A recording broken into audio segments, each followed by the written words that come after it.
Hello friends. तो आज हम एक कैपिलरी ट्यूब पर एक क्वेश्चन देखते हैं। क्वेश्चन जेईई मेंस में पूछा गया है और जेईई एडवांस में भी हर साल क्वेश्चन पूछे जाते हैं। ये बहुत ही इंपॉर्टेंट कंसेप्ट है।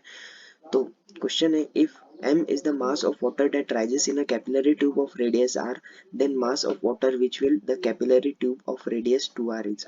तो हमें पूछा है कि अगर m मास राइज होता है किसी r रेडियस की कैपिलरी ट्यूब में, तो अगर हम रेडियस 2r कर दे तो यहाँ पर कैपिटल आर होना चाहिए, तो मास कितना राइज होगा। तो चलिए देखते हैं कैसे करना है। तो सबसे पहले आपको ये पता होना चाहिए कि हम जब भी कैपिलरी ट्यूब किसी लिक्विड में डालते हैं तो वो लिक्विड राइज होता है। अब राइज क्यों होता है, तो इसका रीजन है सरफेस टेंशन का फोर्स लगता है, इसलिए। अब जो हाइट राइज होती है वो कितनी होती है, तो उसका एक बहुत ही अच्छा फॉर्मूला निकल के आता है, H is equal to 2s cos phi upon rho G R. यहाँ पर फाई कॉन्टैक्ट एंगल होता है, एस सरफेस टेंशन होती है, रो लिक्विड की density, G acceleration due to gravity और आर रेडियस होती है।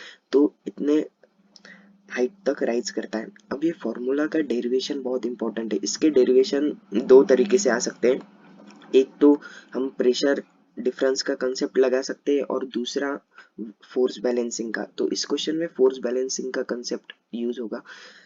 सरफेस टेंशन की जो फोर्स लगती है वो L इंटू एस के बराबर होती है। L यहाँ पर लेंथ होती है जितने में सरफेस टेंशन लग रही है और S सरफेस टेंशन होती है।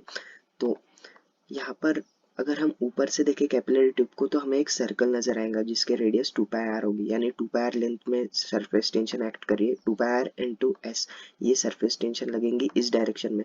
तो ऊपर के डायरेक्शन में इसका cos phi कंपोनेंट होगा, तो 2 pi r cos phi should be equals to mg, और फिर हमें वहां से हाइट मिल जाती है। यहाँ पर अगर m की जगह हम डेंसिटी इंटू वॉल्यूम डालें और वॉल्यूम की जगह पाई आर स्क्वायर एच डालें, तो हमें ये एक्सप्रेशन मिल जाता है। वो आप खुद से ट्राई कर लीजिएगा। लेकिन इस फॉर्मूले से, इस कंसेप्ट से हमें जो देखना है वो ये कि R is directly proportional to M R I.